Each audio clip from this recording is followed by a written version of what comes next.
Alhamdulillahilladzi amarna bittiba'il haqqi fi kulli umur. Asyhadu an la ilaha illallah wa asyhadu anna Muhammadar Rasulullah.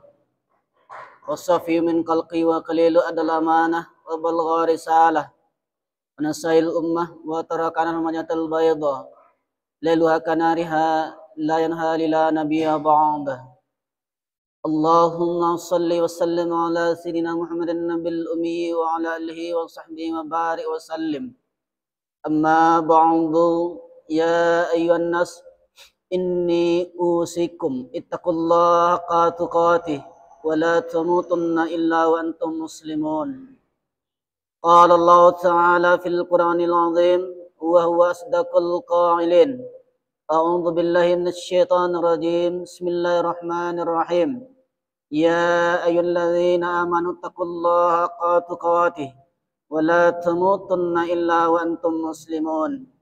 Wa qala ta'ala fi ayatin ukhra. Ya ayyuhalladzina amanu taqullaha wa qulu qawlan sadida yuslih lakum a'malakum wa yaghfir lakum dzunubakum wa man yuti'illah wa rasulahu faqad faza fawzan 'azima. Ibadallah, usikum wa nafsi bittaqwallahi wa ta'atihi faqad fazal muttaqun. Hadirin jamaah Jumat yang dimuliakan Allah Subhanahu wa taala. Memuji dan bersyukur kita kepada Allah dengan ucapan alhamdulillahi rabbil alamin. Berselawat kita kepada Nabi Muhammad sallallahu alaihi wasallam. Allahumma salli ala sayyidina Muhammad wa ala ali sayyidina Muhammad. Hadirin jamaah Jumat yang dimuliakan Allah Subhanahu wa taala. Kita ingin melihat dalam sejarah sebelum Islam, sebelum Nabi Muhammad sallallahu alaihi wasallam datang, bagaimana orang-orang yang bukan beragama Islam menggunakan kekuasaan untuk menolong agamanya.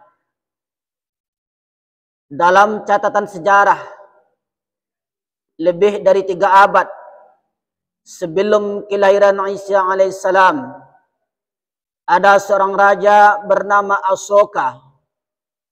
Lalu dengan kekuasaan dia tolong penyebaran agama Buddha hingga sampailah ke negeri kita, ke Pulau Sumatera, ke Semenanjung Malaya.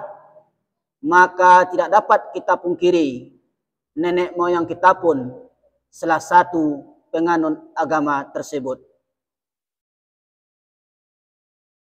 Dengan apa agama itu sampai? Padahal alat telekomunikasi multimedia belum lagi canggih seperti saat ini. Dengan apa agama itu dia sampaikan? Dia sampaikan agama itu dengan kekuasaan. Nama Asoka tertulis dengan tinta emas, seorang kaisar India yang mengejar segala penjuru dunia untuk menyebarkan satu agama keyakinannya. Abad ketiga memasuki awal abad keempat. Ada seorang kaisar Romawi yang bernama Konstantin. Dia ingin memuliakan namanya. Lalu dia buat nama kota menjadi nama dirinya, Konstantinopel. Seluruh Eropa dia kristenkan. Dengan apa? Dengan kekuasaan yang ada pada dirinya, dengan kekuasaan yang ada dalam genggamannya. Bila orang tidak tahu apakah keyakinannya ini akan diredai Allah atau tidak, tapi dengan kekuasaan dia tolong agamanya. Lalu bagaimana dengan orang yang mengaku beriman, yang yakin dengan la ilaha illallah Muhammadur Rasulullah, tidak bisa berbuat apa-apa untuk agamanya? Kelak dia akan ditanya di hadapan Allah Subhanahu wa taala. Yang punya mata akan ditanya mata, yang punya telinga akan ditanya telinga, yang punya lidah akan ditanya lidah. Tapi yang punya kekuasaan akan ditanya, selama engkau berkuasa, apa yang sudah engkau pergunakan untuk menolong agama Allah Subhanahu wa taala? Karena permasalahan problematika umat tidak akan selesai hanya dengan khutbah Jumat, tidak akan selesai hanya dengan pengajian. Anak-anak remaja, muda-mudi, keluyuran di tengah jalan, sibuk dengan segala jenis permainan. Apakah mungkin Al-Ustadz akan berceramah di tengah jalan? Ini tidak dapat dilakukan. Lalu siapa yang dapat mencegah nahi mungkar? Orang yang punya kekuasaan. Ayyahdillahu bika rajulan wahidan. Satu orang mendapat hidayah karenamu. Khairum min humarin ni'am. Lebih baik daripada engkau memiliki seekor unta yang merah. Hadirin jamaah Jumat yang dimuliakan Allah Subhanahu wa taala. Ketika Allah menitipkan suatu rahmat kepada diri kita, nanti itu akan ditanya. Innas sam'a, pendengaran, wal basar, penglihatan, wal fuad, hati, kullu ulaika kana mas'ula, semua akan diminta, dituntut, ditanya, disoal di hadapan Allah Subhanahu wa taala. Mungkin kita tidak punya kuasa, tapi kita punya harta yang dititipkan Allah. Harta itu bukanlah hadiah. Harta itu adalah tanggung jawab dan amanah. Sebesar apa harta itu yang sudah kita pakai untuk menolong agama Allah Subhanahu wa taala. Syekh Muhammad Al-Ghazali, guru dari Syekh Yusuf Al-Qaradawi, menyebutkan dalam salah satu kitabnya bahwa orang Prancis berinfak dalam tanda kutip, menghabiskan hartanya sebanyak 150 ton emas untuk merubah agama kaum muslimin yang ada di Afrika Utara, Tunisia, Aljazair, Maroko. Buktinya katedral besar tegak berdiri, menaranya mencakar langit di tengah kota Rabat, ibu kota Maroko. Namun tak seorang pun orang Maghribi yang merubah keyakinannya, padahal mereka sudah siapkan harta begitu banyak. Perlu untuk kita merenung dan berpikir sejenak. Agama Allah ini dulu pernah kuat. Kenapa? Karena ditopang dengan tiang-tiang yang kokoh, tiang kekuasaan, ekonomi, ilmu pengetahuan. Mari sama-sama kita bangkitkan agama Allah ini kembali. Sulitkah bagi Allah untuk menolong agamanya? Tak ada yang sulit bagi Allah Subhanahu wa taala. Innama amru iza arada syai'an ayyakula lahu kun fayakun. Kalau Allah berkehendak, apapun akan terwujud hanya dengan perintahnya, kun fayakun. Wa huwa ala kulli syai'in qadir. Dia Maha Kuasa atas segala sesuatu. Lalu kenapa kita perlu menolong agama ini? Bukankah Dia Maha Kuasa? Bukankah Dia Al-Aziz, Al-Jabar, Al-Mutakabbir, Zul Jalali wal Ikram? Kenapa kita makhluk yang lemah ini disuruh untuk menolong agamanya? Bukankah Dia Maha Kuasa untuk membolak-balikkan dunia? Sesungguhnya Allah ingin menguji hambanya yang dipinjamkan, dititipkan harta dan kekuasaan. Apakah sama seekor gajah akan melakukan perbuatan yang sama dengan seekor semut? Tentu tidak. Makin besar rahmat, nikmat Allah yang dicurahkan, maka akan semakin besar pula tuntunan Allah terhadap diri kita. Banyak orang yang lulus dengan kemiskinan, kesusahan, kesulitan hidup. Tapi banyak orang yang tak lulus dengan harta dan kekuasaan, sehingga dia lupa kepada Allah Subhanahu wa taala. Ini bukti hari ini itu sudah terjadi. Ini bukti hari ini bahwa kita sudah hidup di akhir zaman.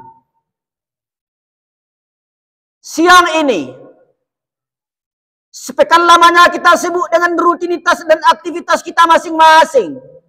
Tapi siang ini Allah masih berikan kita rahmat hidup. Allah sehatkan kita, sehat walafiat.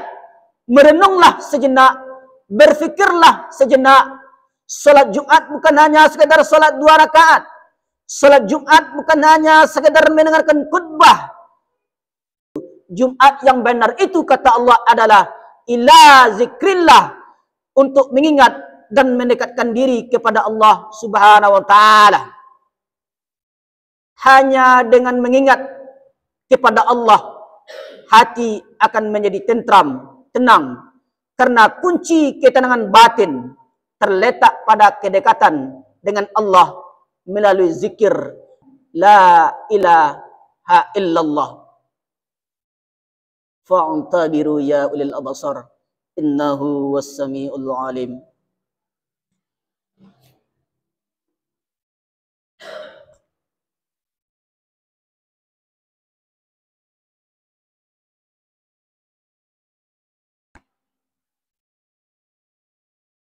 Alhamdulillahilladzi bi ni'mati tatimmus shalihat, wassalatu wassalamu ala sayyidis sahadat wa ala alihi washabihi ali fadail karamat. Asyhadu an la ilaha illallah wa asyhadu anna Muhammadar Rasulullah la nabiyya ba'da. Allahumma shalli ala sayyidina Muhammad wa ala ali sayyidina Muhammad. Amma ba'du, ya ayyuhan nas, inni usikum ittaqullaha haqqa tuqatih wa la tamutunna illa wa antum muslimun.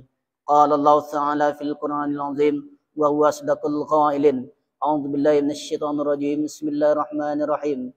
Wal 'asr innal insana lafi khusr illa alladziina amanu wa 'amilus shalihat wa tawassaw bil haqq wa tawassaw bis sabri. Wa qala ta'ala fi ayatin ukhra, innallaha wa malaikatahu yushallu 'alan nabi ya ayyuhalladzina amanu shallu 'alaihi wa sallimu taslima. Allahumma shalli 'ala sayyidina Muhammad wa 'ala ali sayyidina Muhammad kama shallaita 'ala sayyidina Ibrahim wa 'ala ali sayyidina Ibrahim wa barik 'ala sayyidina Muhammad wa 'ala ali sayyidina Muhammad kama barakta 'ala sayyidina Ibrahim wa 'ala ali sayyidina Ibrahim fil 'alamin innaka Hamidum Majid. Allahumma ighfir lil muslimin wal muslimat wal mu'minin wal mu'minat al ahya'i minhum wal amwat.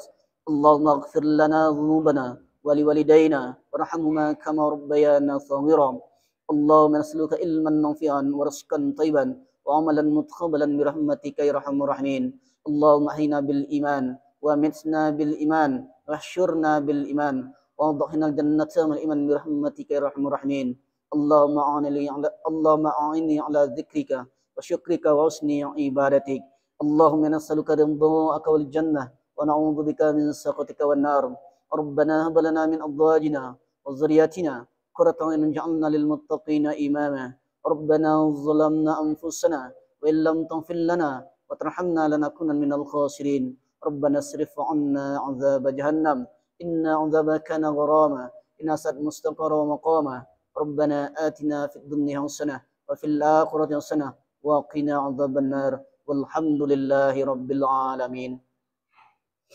Ibadallah, innallaha ya'muru bil 'adli wal ihsan wa ita'zil qurba wal fahsya'i wal munkari wal baghi ya'zukum la'allakum tadhakkarun. Wa la dzikrullahi akbar. Aqimus salah.